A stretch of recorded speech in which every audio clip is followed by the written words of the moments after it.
Well, I think we've proven who the psycho is, because we watched Season 5, Episode 15, The Pie.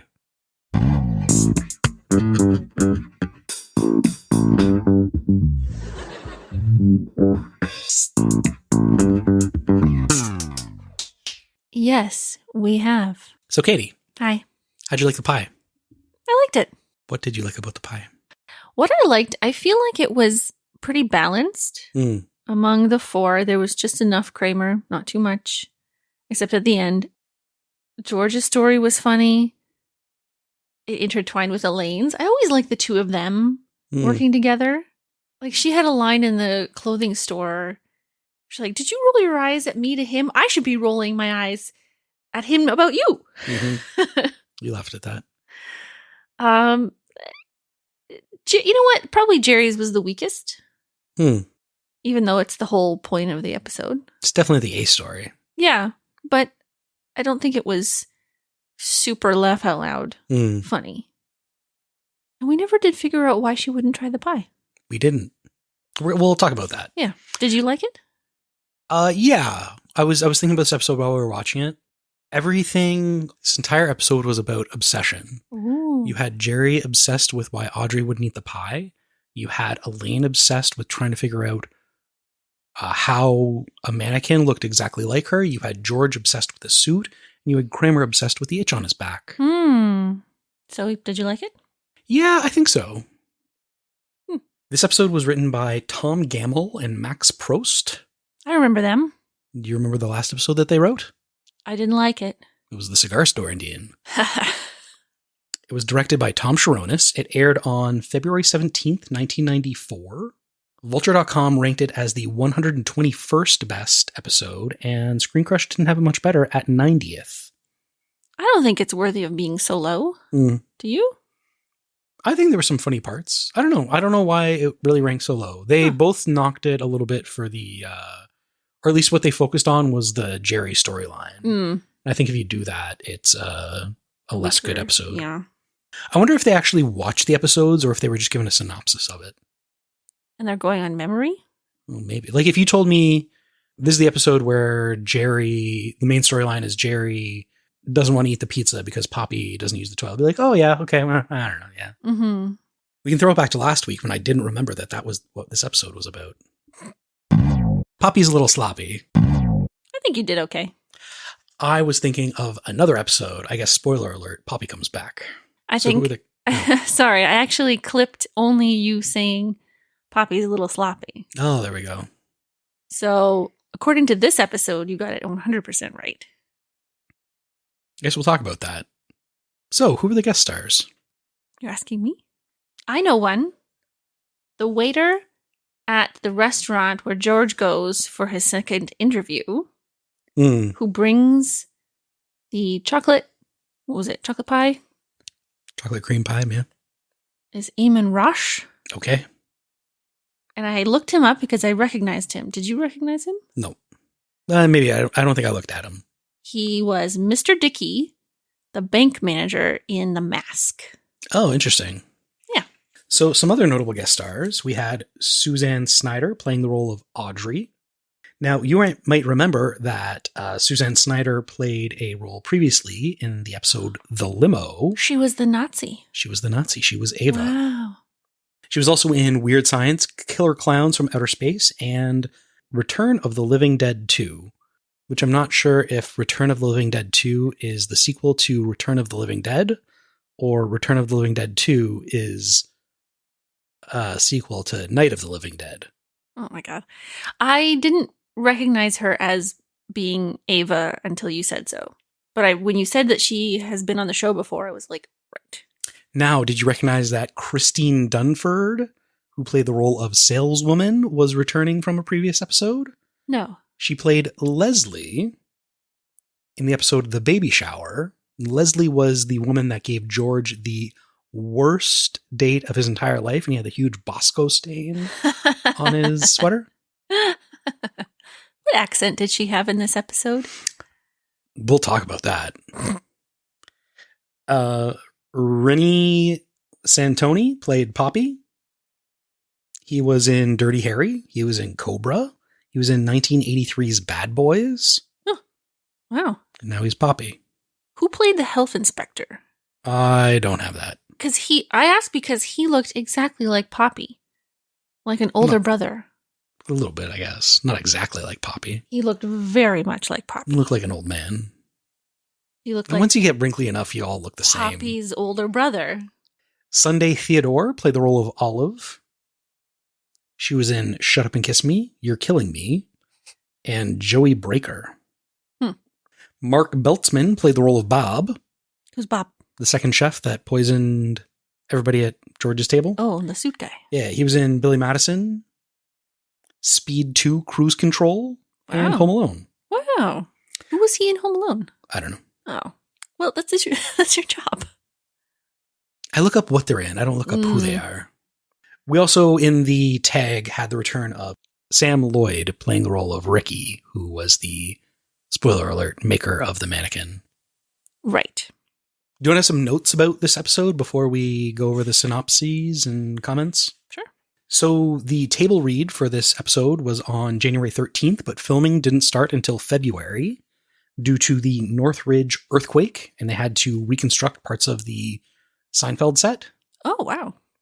The original line for Poppy's little sloppy was, Poppy's hands are poopy. The character Olive was based off a real-life waitress from House of Pies. Oh, wow.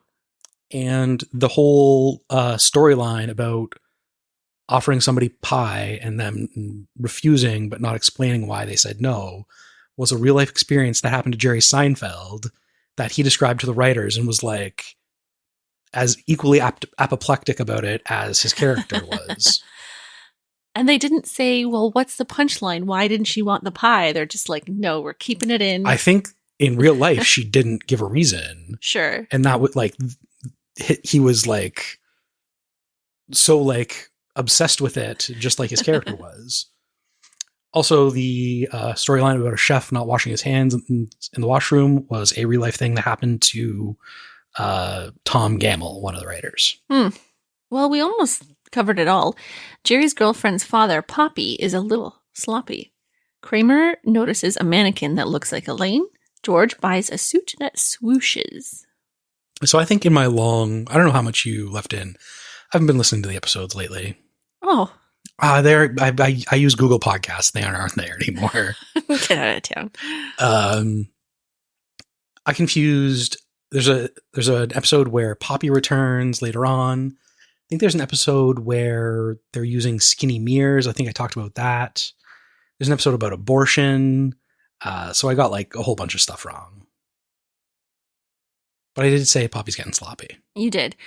You also, we were out to dinner just before this, and you mentioned the skinny mirrors, but you said, like, I know not all of that can be in one episode. After having reflected on my recap, yeah, I was like, there's too much. I obviously was like mushing too many episodes together. I wouldn't have banked on Poppy being a recurring character. Well, I guess they ran out of ideas. So the stand-up starts, and Jerry's talking about mannequins because you can envision a sweater. You need to see it on a human facsimile. How come when you're shopping online, they use real-life models instead of mannequins? Huh. I mean, I guess the real question is, why don't they use real-life people in stores? And the answer is because it's cheaper to have mannequins. But when you're just taking a picture... Sure, but they used to have real people standing in store windows. Sure. I've seen an adult store with live models wearing lingerie on Queen Street. When was the mannequin invented? I don't know. They were like, all these real life people Floozies. standing in the windows. You sure you weren't in the red light district? It was on Queen Street. Sure you weren't in the red light district? What do you think the probability is that the apple pie at Monk's is the best apple pie in the city? I think it's low because it's a familiar apple pie to Jerry. And so if it's halfway decent, he'll get it again. And then it reinforces that he likes it, and he might try an apple pie somewhere else. And it's like, well, it's not what I'm used to. So Monk's apple pie is the best in the city. So best in your mind is a stand-in for familiarity. Oh, yeah, of course. I think that's why you like your grandma's butter tarts. Your grandma admitted to me that the reason that she made the butter tarts the way that she did was because there were like too many kids and they had to make so many butter tarts so that everybody got some, that she like wouldn't put in a lot of filling. But now like that's her like it's her signature style of butter tarts. And 1 raisin per tart. Exactly. That's what you're looking for in a butter tart. But I think empirically, if you're going for butter tarts, you want to have more filling than just like a soupçon of filling in each tart. You know what? I like to have all the fillings set. You're not a goo girl? Nope. So mannequins were based on dress forms, which is just a torso. Yeah. I'm a torso. Mannequins out of wire were started to be manufactured in Paris in the 1830s. And so I guess they've been around since then. Normally do the corrections in the next episode. You asked me and I found it live for you. At the end of it, he goes, there's probably some pro-mannequin people who object to these life-deprived people being made to stand there. And under pro-mannequin people, I wrote Dan Harmon. Uh-huh. Would you like to explain? I think you're in a better position to explain. Dan Harmon is the creator of Community. And Rick and Morty. And on his podcast that he used to do, Harmontown, he would talk about the obsession that he had and the sexual relations he had with a mannequin leg. So the episodes where Ben Chang has lost his mind and he's pretending he's married to a mannequin leg. Right, what you know. Right. So Jerry's super pushy when what's-her-face says, I've had just enough. And she won't try a bite of pie. But I don't understand why she just doesn't say, like, make up a reason. I'm 100%, in terms of this obsession, I'm on board with Jerry. Yeah. Like, just give me a reason. Make up a reason. Yeah. She could just say, I'm full. Like, that's all Jerry's looking for, right? Well, she kind of did. I've had just enough. She could have said, I had the perfect last bite. I don't want to ruin it. What reason could she have? For a taste? She can have a taste? Why won't she taste it? As our daughter often says at dinner, she'll say, I'm full. I'm done. Right. I still have room in my dessert stomach. Yeah. I mean, this woman carries Entenmann's donuts in her purse. So she doesn't have an objection to sugar. How big is this purse? I don't know, but I looked up. Do you know what these donuts are? They're like grocery store donuts. Yeah, but it's like a box of 4. So it's like half a sheet of paper size. It's a big purse you'd need. Yeah. I have a fact about Entenmann's donuts. At one point, they changed their packaging from a box with a window to one without a window. And people lost their minds. They wanted to see the donuts. So they switched back to the window. And recently they were purchased. They'd been sold and, conglomerated by different companies. But the current owner of Entenmann's Donuts is called Bimbo Bakeries. They've got a display case at the end of the aisle. Bimbo? No, Entenmann's. Oh. You're thinking of Wortmann's. Are you thinking of Wortmann's cookies? In a later episode, I think the line Entenmann's comes back, and I believe the line, they have a display case at the end of the aisle. I could be wrong on the wording of that, though. Did you ever get to buy a Wortmann cookie when you went grocery shopping with your parents? Don't know what you're talking about. And no, we never got to buy baked goods. We did not. Not from a grocery store, not from a bakery. I didn't get to buy the Wortmann cookies either, and I'm sure I wasn't missing out on anything, but it was like a bulk food bin, and it just had like loose cookies in it. It was my nickname in high school. Loose cookies. So as soon as Jerry tells Elaine the situation, she goes, dump her. I once dumped a guy for not offering me pie. Which I think Yeah. Both of these situations, I think, are somewhat reasonable to dump the person. But, like, somebody who doesn't offer you anything all the time. Like, oh, if someone sat there, even if you said, no, I don't want dessert, and they ordered dessert, and they just sat there and ate it without offering. You're in a relationship. You got, oh, do you want to try a piece? You want to try a taste? Yeah. Do you want a piece of this? Do you want to share some of I offer my friends, some of my whatever to try, because that's what you do. Because next time they might want to get it. Because we're living in a society. Exactly. Is Jerry wearing baby blue in the beginning of this episode? Oh, I don't know. He's wearing like an open striped button-up shirt, which he's worn before. I don't know if it's baby blue or not. I think he's got baby blue on. Kramer comes in and sees Elaine and he says, go like this. And she does. I would be so worried about him if he said that to me. Why? No. She plays along. She's worried, though. She's a little freaked out. A little bit. So I didn't look up this store to see if it's a real one, but the exterior shots are of a Nautica store. Is Nautica Nautica's a real thing. It's a high-quality brand. They got some Boss suits. I don't know. I thought Nautica was like sweatshirts and stuff. I'm not sure. You are perfect for this suit. She's just trying to get rid of this ugly suit, right? I don't know. So you mentioned her accent. Is she trying for a French accent? Is she trying for a German accent? Her name's Natasha?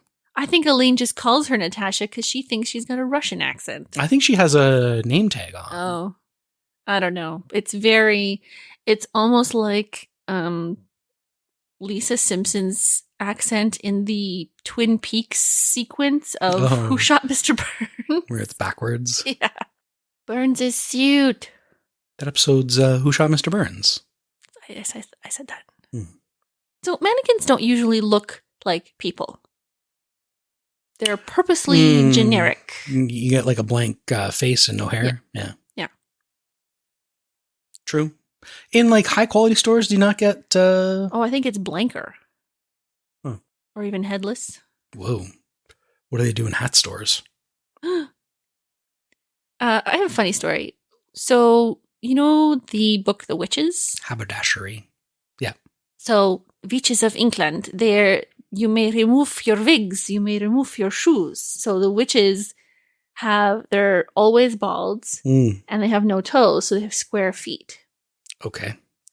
And so when my mom and I watched I think it was like 1993 movie with Angelica Houston, we were shopping at the Bay or something like that, and like my mom was pretty goofy, so she's like, I think this one's wearing a wig, like to a mannequin. and it didn't have shoes on, so you could see its feet, and they're just, like square Barbie feet with no toes. I'm like, no toes. And so we like lifted the hair and ran out of the store laughing. So the wigs the mannequins were wearing did have hair. They did. I don't think you see that a lot anymore. I don't think so. I feel like it was an 80s, 90s thing. Yeah, because then you got to style the hair. You got to keep it current looking. People are snatching wigs all over the place. You want to get your wig snatched. You gotta tease it. You gotta floof it. You gotta bump it. You gotta... George's suit looks like a couch from the 70s. Oh, yeah. I don't think it's a good looking suit. No. I've never felt comfortable. I've worn them before. I've never felt comfortable in a pinstripe suit. I don't think you can really shake the wannabe gangster look. Although that's not a pinstripe It's suit. not really, but it does have vertical stripes all the way. Like the matching jacket, vest, pant is too... I don't know. You need something. Like if the vest was a different color. Maybe. Although I have to say, when he had it all on, he did look pretty good. But the suit is still insane. Back to your George obsession. Well, you know what? George in a suit works for me. Elaine calls Gautier crummy Eurotrash rags. Nobody says Eurotrash anymore. Gotta bring it back. I don't know. My notes are all over the place. Kramer's sitting next to Elaine in the booth and says, scratch my back. It'll be a funky adventure. So one thing that I noticed Jerry's still obsessed with the pie. Audrey's taken him to her father Poppy's restaurant. Poppy comes over, gets introduced, and says, "Don't fill up on bread. I'm going to make your special dinner." Mm-hmm. And then he takes the bread away. He takes the bread away. What a jerk. I mean, he probably also made the bread. I think you're going to catch hands for that. No, he's probably like one of those owner chefs that doesn't actually... I also don't like that he stood there, served his daughter a single slice from the pizza, and then they were like, "Jerry, eat the pizza." You know, like it... I don't like that he was wearing his apron in the bathroom stall. Yeah. I don't like that he was wearing his ring while he was kneading dough. I think Poppy wasn't... Poppy was due for a health... He wanted to get cut. Yeah, he was due for a health inspector's visit. Back to Monks. When you were talking about the funky adventure, I was writing down...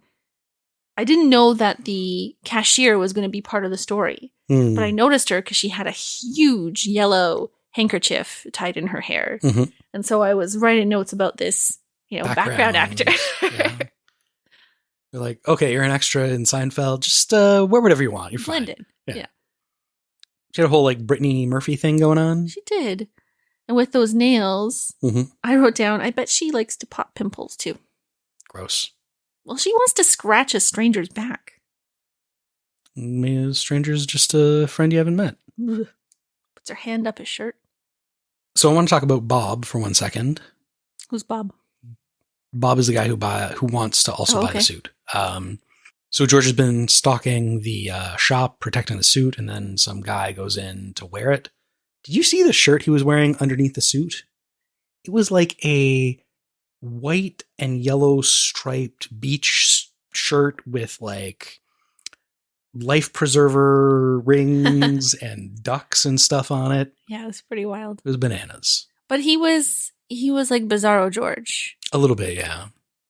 George calls him my fellow 40 short. Mm-hmm. So I looked this up. I don't know men's suit sizes. 40 short means a 34 waist and a 28 to 30 inch inseam. None of those numbers are 40. Those are the pant sizes you're talking about. The 40 refers to the jacket chest measurement diameter. Oh, okay. So I was very confused. I'm not sure George is a 40 short either, but we learned that George doesn't wash his hands. He just turns on the tap and puts on a show. Yeah, like I do. That's what the line that George says. I have to leave in all that silence. So George, tries to convince Bob that the sale is happening. It starts Monday, not Friday. So you started laughing when George came into the store. So this is, when? Before he came in, was it a second time? No, it was the first time. You started giggling when George walked in because you knew he was going to do an accent. Oh, when he approaches, yeah. So he's been stalking the store and he left it, and then Bob has the suit on, and George is he says something like, "Oh, I can't leave the store for a minute." Yeah. And he walks in and "May I help you?" It's kind of given Pedro Pascal waking up from a coma. Yes. Wow. May I help you? Do you want to buy this up? It sounds all right to me. But while he's there, after having confronted Bob and convincing him not to buy the suit, the saleswoman begins to undress the mannequin, and we get another George obsessed with Elaine moment from the tape. Well, I thought it was more like George and the lingerie salesman connection. No, I think because she made the mannequin topless, George was like, I get to see Elaine topless. Yeah.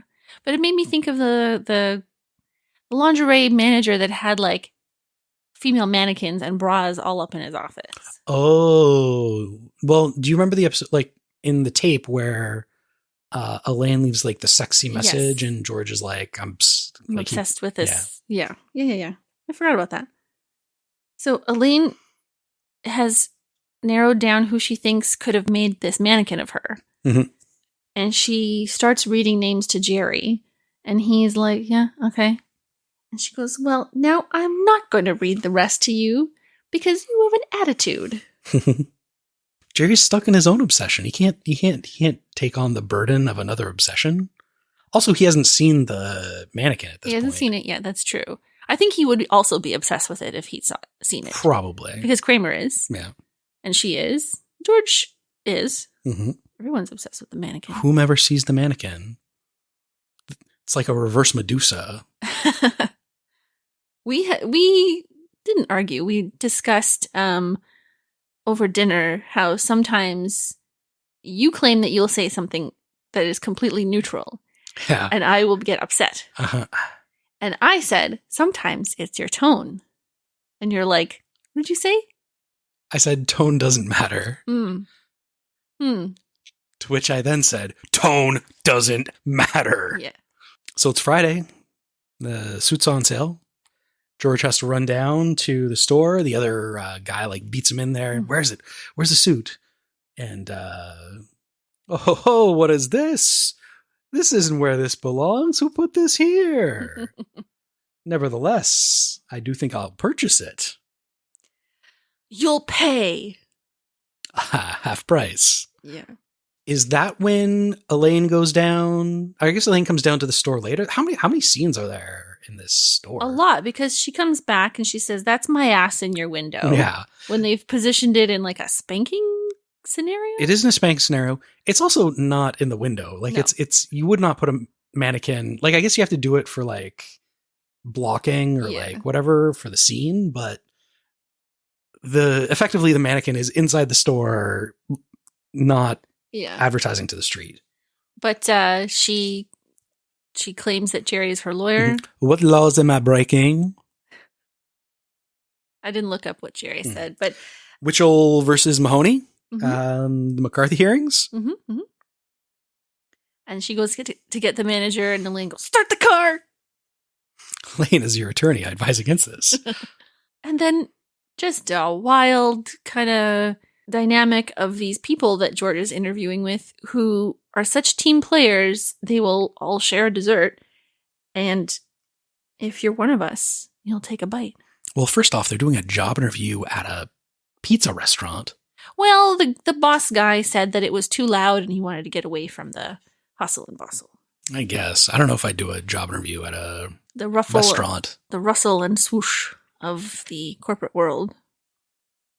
And then they're like, I can't believe you thought we wouldn't hire you because of the suit. Ha ha ha ha ha. Eat this pie. You gotta be a team player. I feel like George could lie his way out of this. He's too good of a liar. He wouldn't. Oh, yeah. I'm diabetic. And then the entire time he worked there, he would be diabetic. Sure. Or I got a cold sore. I'm allergic to chocolate. Anything. So it's a mirror of Audrey because she won't tell a lie to save this relationship and not make Jerry curious. And George can't come up with a lie to save himself getting this job. And then we find out who made the mannequin.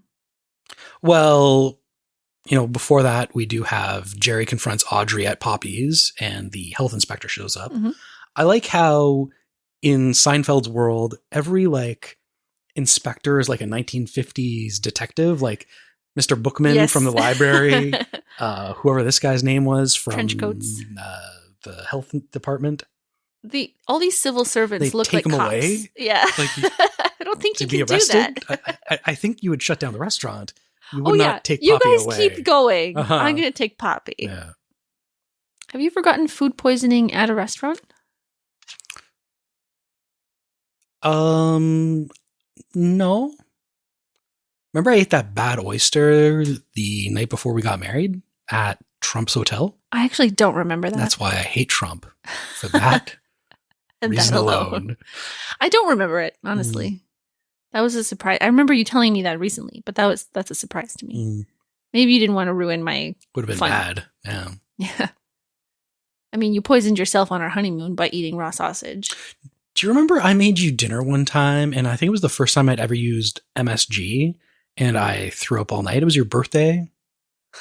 You just have a knack of ruining special occasions for me. It's only celebratory meals. I don't remember you throwing up from MSG. I didn't use it for a long time. I think I used I didn't know you were supposed to use I used it like salt. Oh. And I made roasted Brussels sprouts.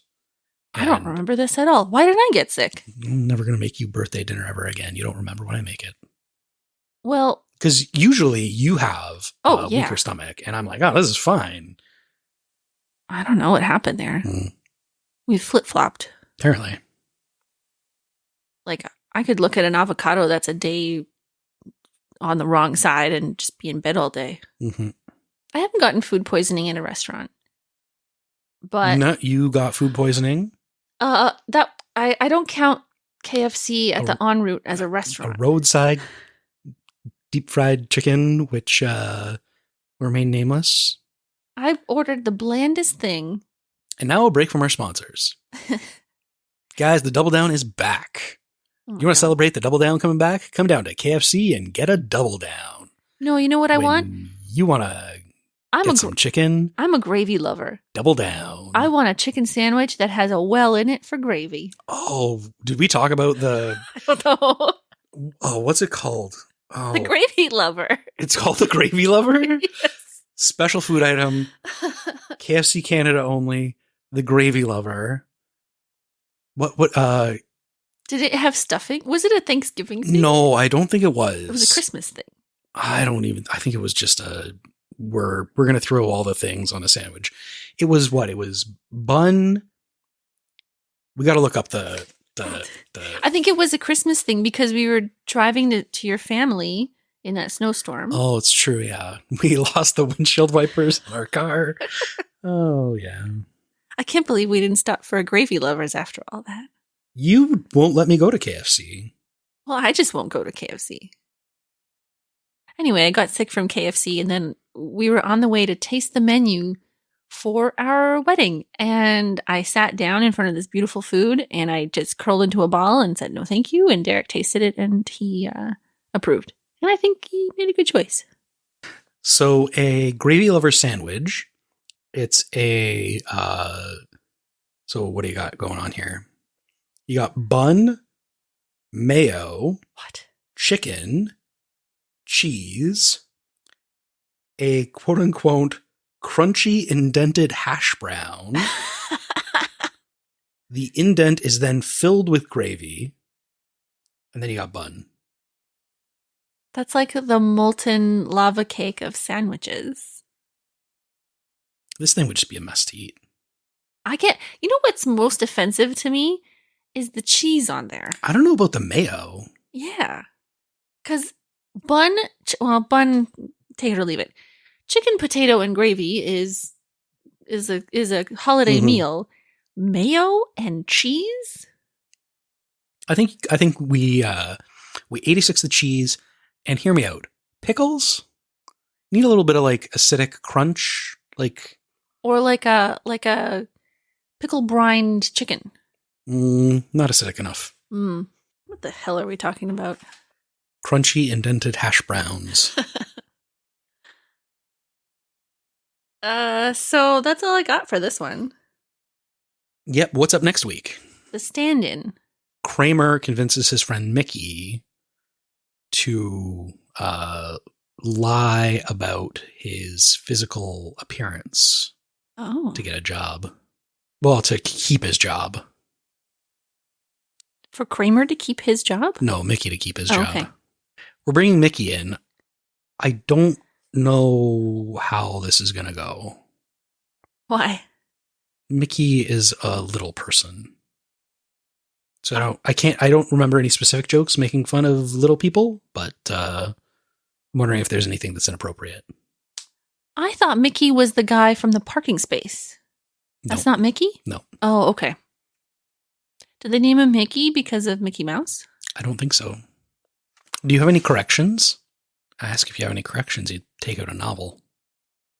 So last week, when we were talking about Picard on a tangent, I forgot to bring up that you suggested one of the characters on Picard, Vadic, looked like a member of my family.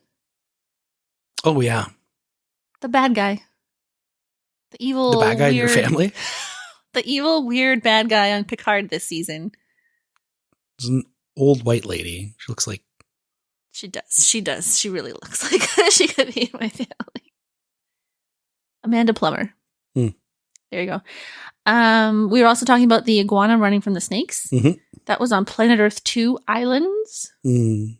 The animal show I'm watching is called Island of the Sea Wolves. Mm. And so I read a really scathing article about David Attenborough and all those nature shows. Mm-hmm. I'm going to quote it. Armchair travelers and armchair naturalists want heroes and villains, predators and victims, legitimized murder involving furry things with several legs or slithering reptiles. They're soap operas that are guilty of anthropomorphism and false jeopardy. So I said I didn't like them because they're injecting drama into a situation that always has its own drama. Like someone's going to get eaten, but then there's like extra. I don't know about that. I've been thinking recently, like it's got to be a really bad day if you're an animal and you're just like going about your business, and then some bigger animal just like comes up and starts eating you. I thought you were going to say some camera crew comes up in your face. No, but like that's your like in the then animal you know world, you're going to die. You're like, oh crap. In the David animal Attenborough's world, here. No, but like just one day some other jerk animal just starts eating you and it's allowed. You're laying there like, hey, is anyone going to stop this? I'm getting eaten here. Yeah, humans have it pretty good. Why do lions bite the antelope's bums? Why does that take them down? Why don't they try and grab them like around the head? I guess because they might have horns. Yeah, and they're usually running away.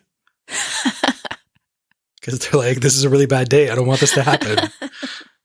So this isn't a correction specifically, but there was an article about podcasting. Mm. And I have some stats for you. Mm-hmm. There are currently around 4 million podcasts. Mm-hmm. Just over half have more than 3 episodes, with only 720,000 or so having more than 10. Wow. So if you go over 50, like this is episode 78 or something. Mm-hmm. Like I want numbers. Like we're working our way into the upper 100,000. With the top 1%, baby. There was a podcast series that I listened to, and they got into like 6 episodes, and like didn't like announce, weren't like, we're gonna stop, but just stopped. Wow. There was another podcast that I was listening to that was like, oh, this is part 1 of a 3-part series. Part 1 came out in October, and it's now May. Well, we just talked about Julia Louis-Dreyfus has a new podcast. She recorded 10 episodes, and she's like, done.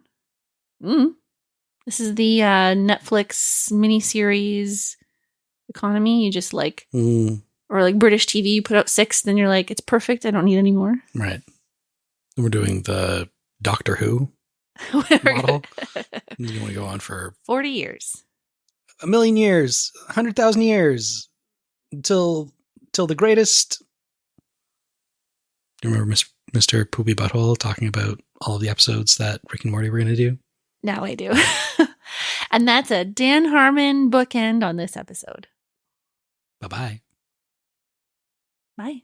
1,000,000 years. Believe it or not, this is our podcast. Please subscribe at the end. If you subscribed, we would be happy. Please subscribe to us. Believe it or not, it's our podcast. Is that a Seinfeld reference?